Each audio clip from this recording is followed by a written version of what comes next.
The economic situation in Argentina was very bad for different reasons. Mainly for the political confusion of the 1970s, which started almost with a civil war, with very radical movements on all sides of the political spectrum, and so the regime tried to control the economy, to interfere in the economy, but without great success. So the effects were only a rising state deficit, and this budget deficit was one of the reasons for the military regime to take over.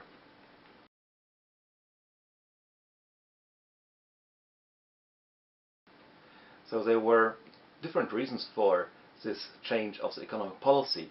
First of all, for the military regimes, this change of economic policy was appreciated seemingly by the United States. Secondly, in Chile, where the Chicago Boys of Milton Friedman had some successes in that time, served as a model for economic development. Thirdly, and that's maybe most important, return to free trade, the stop of import substitution policy, the reduction of social welfare transfers were part of a large redistribution process. So the old elites of the regime were fed by a change of economic policy more than anything else.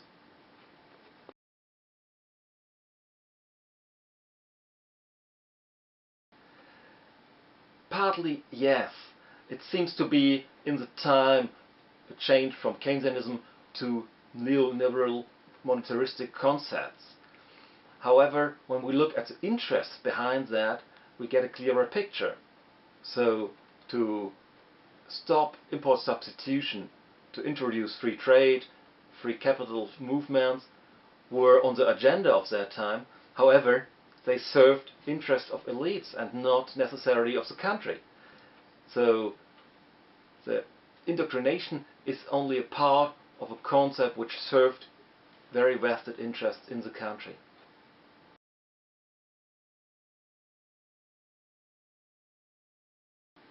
Argentina experienced its golden age, so to say, in the first waves of the globalization, that is, from the 1880s to the outbreak of the First World War.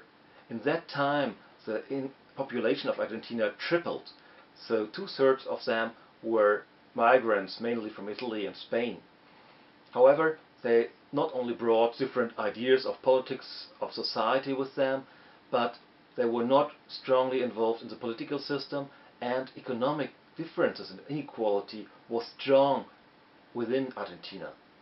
So this inequality even rose when the military regime started its economic policy.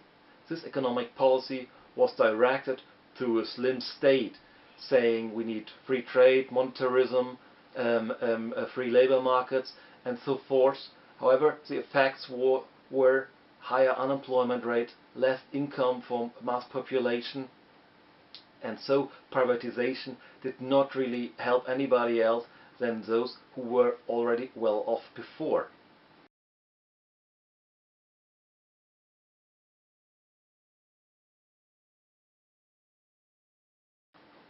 The 1970s started in Germany with a strong debate between the Ministry for Foreign Affairs and the Ministry for Economic Cooperation, so the BMZ. So the BMZ tried to ban all economic support and help and trade with dictatorships. However, the Foreign Ministry defended German export interests, saying Germany is an exporting state and politics on the one hand and trade on the other hand must not be confused. So whether human rights are respected, whether democracy is respected, is not an issue of trade policy. Therefore, Germany was very strongly in a position to support all kinds of exports to whatever nation.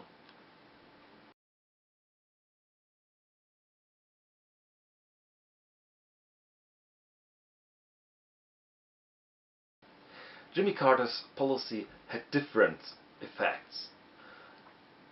The first effect was that the official US-American arms transports to Argentina were stopped. So that was very new to the North American, Southern American relations. However, Carter had to accept that still 5% of the arms exports to Argentina were organized through private companies of the United States. Nevertheless, his moral support was seen strongly. Other effects were those on an international level. Helmut Schmidt, the Chancellor of Germany, was not very happy with this moralistic, idealistic policy of Jimmy Carter, and even more, he feared strong effects on the German export economy. This did not really happen. However, the Foreign Ministry was fighting very strongly to protect German export interests.